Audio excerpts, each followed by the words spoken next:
Legarto and Campionessa. The two mares go to war. Legarto just in front from Campionessa. At her first start over ground, she's won. What else would you expect, Legarto? Legarto, have a look at the arrogance, pure elegance of Ryan Elliott over the final stages. He knew she had them covered.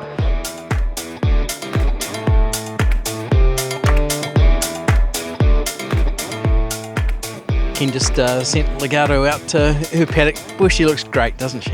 Yeah, no, she's come back in good order, Aidan. Very happy with her. And yeah, she put on about 40 kilos since she was out. She spelled well. She's had about 6 weeks in the paddock, and she's been back about the same amount of time. You look back on what she's done so far, and it's been another great season. She got her Group 1 at Te Rapa. She was close in others as well. How do you sum up what she's done for the season? Oh, she had a good season, really. You know, we had a bit of a hiccup at the start. She didn't get to the Windsor Plate. She ended up having to run at Matamata. Probably a disappointing run was the way the race panned out was probably the Golden Eagle. She sort of missed the kick and got back, and that was probably a little bit of a disappointment because I thought she was really on target for that. Got beaten in the $1 million race by Peter Williams' horse, and Ellerslie sort of, made it hard for her getting back with her pattern of racing.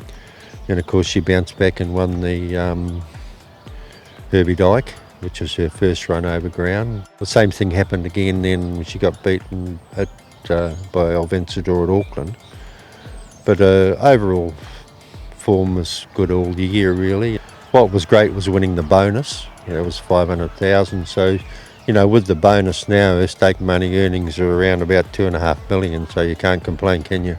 Have you planned out what might be in store for her? She'll kick off at, hopefully she won't go to the Foxbridge. She'll go what we did last year, maybe have 2 trials, and then go to the first up in the Tarzino, and then we'll sort of decide what we do after that. So, but she'll definitely, hopefully weather-wise, we'll kick off at Hastings.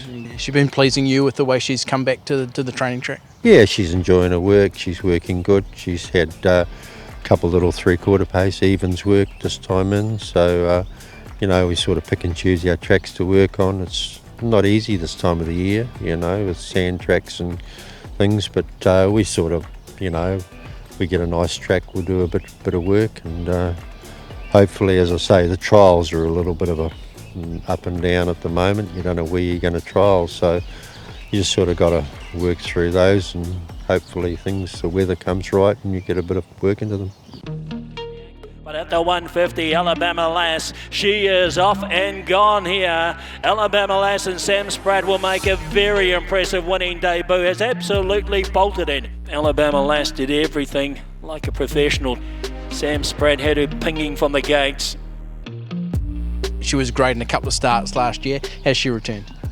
She's good. She spelled at the same place at Henley Lodge, and she's come back in great order. She's had a couple of little evens. She was out a bit earlier than Legarto, so she's been back a little bit longer, and she's developed. She's never going to be a big girl, but she's very athletic and she's doing everything right. She looks good. She's eating well, and she'll sort of trial the same sort of time and then probably target Hastings race, the gold trial.